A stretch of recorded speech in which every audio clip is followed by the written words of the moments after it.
STEM, science, technology, engineering, and math. And expeditions is to go out, to seek out. So you have this focus of a program that symbolizes through expeditions beyond a normal classroom building, beyond the four walls.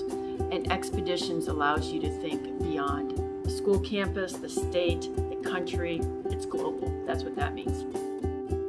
If you look at our vision statement, it talks about creating students that are global, creating students that are empowered by their own learning. And this program is actually one of the first steps forward in achieving that vision statement for our students K-12. I believe it's important to look at education as a whole and the evolution of our society and of our institutions. And STEM Expedition helps to get students into the best classroom of all, which is the classroom of nature. I decided to send the boys on the trip because they really enjoyed the outdoors, and it was a great opportunity to have outdoor classroom learning versus just learning indoors, because I think they experience more and understand more when it's a hands-on experience and hands-on learning.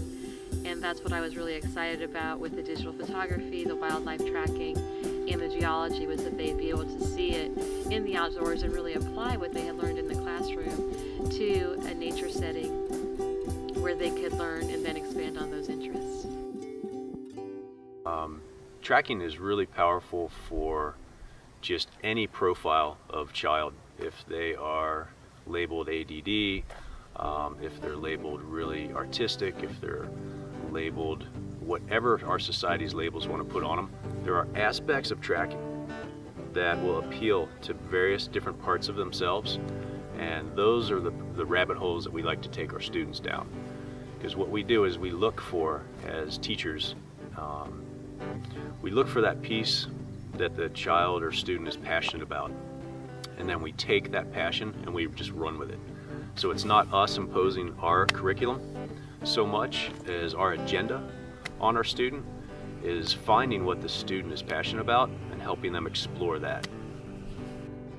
We no longer have to depend on individual people to deliver information to us. It's the opposite. We actually have information at our fingertips. The technology that we have today was, I'm not that old, but we didn't have any of this when I was your age. So your generation is growing up with technology at your fingertips that you can reach out and grab, and you can get the answers to just about anything, anytime you want, almost instantly. So since that's true, it changes the role of the teacher. We don't need the teacher to dispose information. Instead, we can talk about flipping the classroom, where students are doing the information gathering on their own or learning on their own, and then the teacher time is spent intensely to help them take what they know and expand it further. The old ways and the new ways are merging right now, and so being able to take people out in the woods and share with them these experiences and they can take back home and share with their friends and their friends, and it makes the world a little bit smaller. A lot of professions demand that you be able to draw. Some of the ones I can think of are architecture, geology, as we learned from Henry the geologist. She discovered when she got put into that geology class that the first thing they did was draw. And she said to me that she'd give an arm and a leg if she'd had some drawing lessons when she was, in school, which means that she just didn't have somebody help her turn on her right brain. The right brain is a connection between your head, your hand, and your eyes, and if you can connect those three in a triangle, like so that when you put the information in through your eyes and it goes out through your hand, that is your right brain, and it takes a while to do that. I wanted the students to learn on the digital photography side the basics, and especially we focused on exposure quality, what makes a quality photo, and how to correct it with the actual camera. You can't not be a tracker. It's a little double negative. Everyone is a tracker. We, as humans, we learn by serial pattern recognition.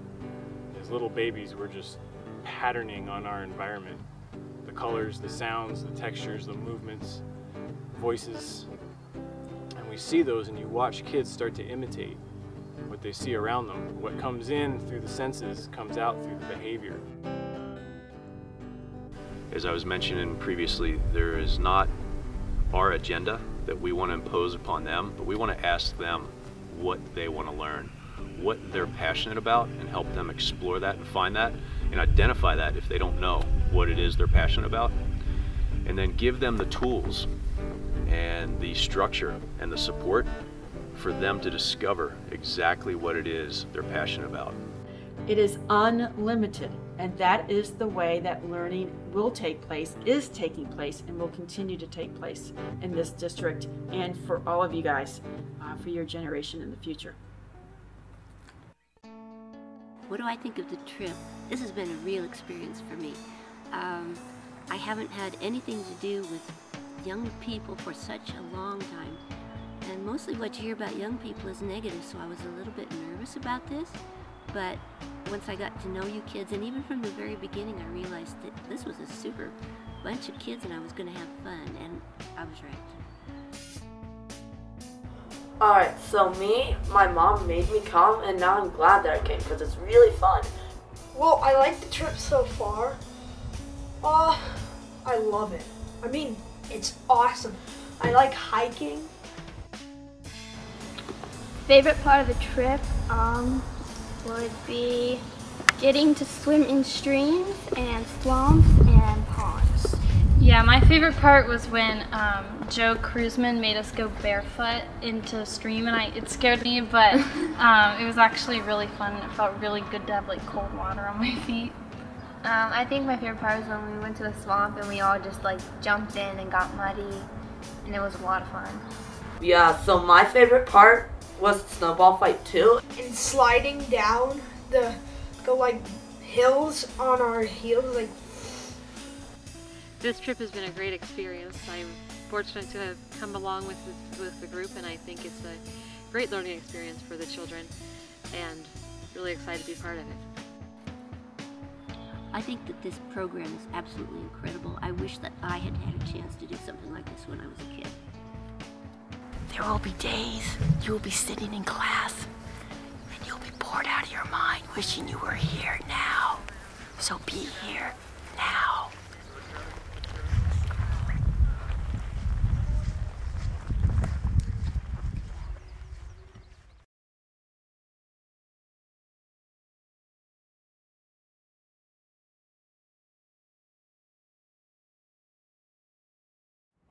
We want to expand. Like I said, we just had our first class, and we want to offer more classes. So a class may be, like this one, something students take for credit.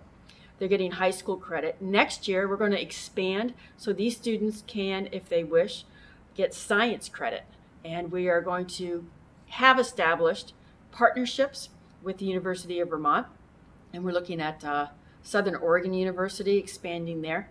But beyond those universities, so higher level education partnerships that will allow these students to have teachers and educators that are from, yes, our school staff, but also beyond. So we're going to continue to build and come up with more courses. Some will be day courses, week-long courses, year-long courses for high school credit, for college credit, and everything in between.